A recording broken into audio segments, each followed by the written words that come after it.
কোরআন শরীফের জন্য আছে জাহান্নামী বান্দা ফেরেশতা যখন জাহান্নামে ফেলবে, ইযা উলকু ফিহা, যখন নাফরমান বেঈমানকে ফেরেশতারা জাহান্নামে ফেলবে, সামিউ লাহা শাহীকাও ওয়া হিয়া তাফুর, দুনিয়ার আগুন যখন প্রচন্ড গরম হয় তখন টকবক করে আওয়াজ করে, ভীষণ আওয়াজ।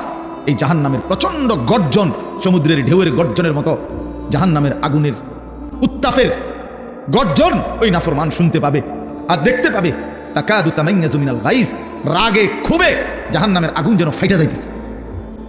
এত তীব্র আগুন, এত তীব্র আগুন। এই প্রচন্ড আগুন একটা মানুষ তাকাইয়া দেখবে যে কি প্রচন্ড আগুন। হাদিসের মধ্যে আছে, আল্লাহ নবী সাল্লাল্লাহু আলাইহি সাল্লাম বলেন, জাহান্নামের আগুন এতটা গরম যে আগুনই এক অংশ আরেক অংশকে খাইয়া ফেলে, গিল্লা ফেলে।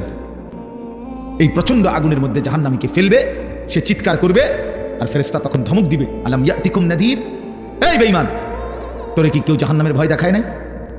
কোনদিন কি জাহান্নামের ভয়ের কথা শুনো নাই? কেউ কি তোমাকে ভয় দেখায় নাই? কোরআন শরীফে আছে জাহান্নামী বান্দা তখন বলবে, ক্বালু বালা, অবশ্যই বলেছিল ফেরেশতা ভাই, মিথ্যা বলে লাভ নাই, আমার কাছে বলছিল।